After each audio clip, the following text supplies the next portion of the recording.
Good day guys, welcome to Joper Vlog.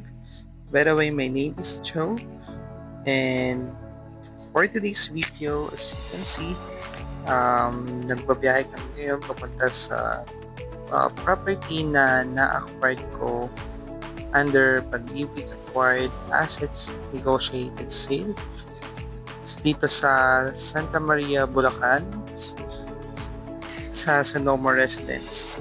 So, itong property na pupuntahan ko ngayon, actually na turnover na siya sa akin last March 1. And, yeah, hawak ko na din yung susi. So, sa nakita nyo ngayon, on the way kami, and meron na ring bus, yan sa video. So, papuntang Bulacan and papuntang Metro Manila.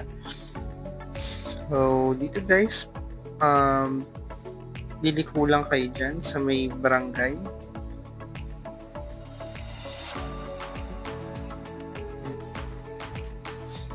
And then, once na makita yung Alphamart, liliko kayo sa unahan, kaliwa. And then, dire-diretso na siya.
So as you can see, malapit na tayo guys sa may arco ng Barangay Santa Cruz, Santa Maria, Bulacan. And then kung nakikita nyo guys, marami ding options ng pwedeng masakyan dito sa village or residences, Sonoma Residences na property, like jeep papuntang Walter Mart or tricycle.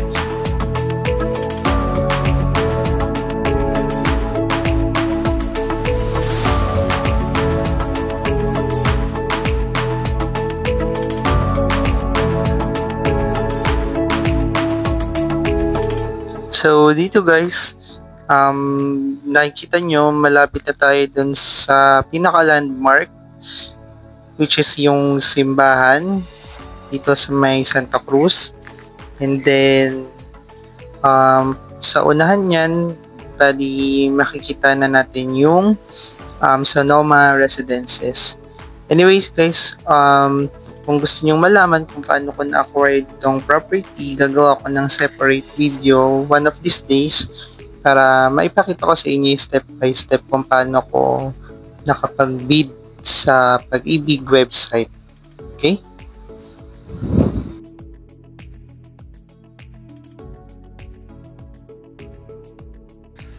So, malapit na tayo dito guys sa Sonoma Residences, as you can see. And kakaliwa lang tayo. And then, makikita mo na yung mismong village. Yan, Sonoma Residences. And then, ito yung kanilang main gate. So, sa property ko kasi guys, yung nakuha kong phase is yung phase 1 pa, which is luma na siya. So, dito sa video to guys, kinat ko siya kasi may pinuntahan pa kami sa gilid. And then, yan, ito na yung video papunta dun sa block ko kung saan yung property ko. So, para sa akin, okay lang din yung property na nakuha ko kahit phase 1 siya kasi dire-diretso lang naman yung way nito guys mula dun sa main gate natin. So yan, as you can see, meron court dyan sa kanan, and then yan, dire-diretso lang namin siya.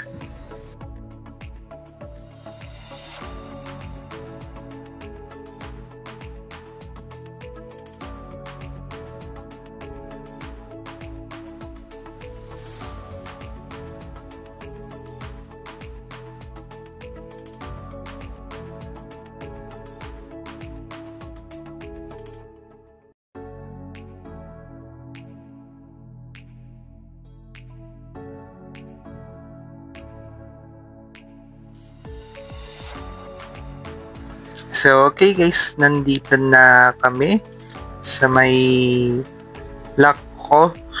Which is yan, pinapakita ko yung mismong community dun sa banda sa amin guys. Then, ito yung video kung saan binubuksan ko na yung unit ko. Yan. So, based dito guys sa napagtanungan ko sa kapitbahay, wala pa naman daw tumira dito ever since nung lumipat sila.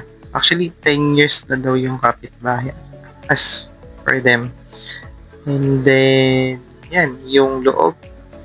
So yung unit pala niya o yung floor area pala nitong unit ko is 44 square meters. So bali 22 square meters sa baba and then 22 square meters sa taas. Tapos yung lot area niya naman is 36 square meters. So as you can see, yan, inikot ko lang yung first floor and second floor muna para maipakita kung gaano kalawak yung property. Tapos dito guys, ito yung harap niya. So medyo may gulo pa siya. Then ito na yung loob. Yan, nililinis na namin siya ng time na yan. Yan. Tas, and then, ito naman yung CR. So, bare pa siya talaga, guys. And then, yan, madumi pa. Tapos, ito naman yung likod. Puro damo pa siya. And then, ito yung kabuuan ng second floor. So, for now, yun lang muna ipapakita ko, guys. Kung may mga questions kayo, pwede kayong maglagay ng questions sa comment below. And kung may mga suggestions kayo na video sa next video ko, i-comment nyo na lang din. And like and share.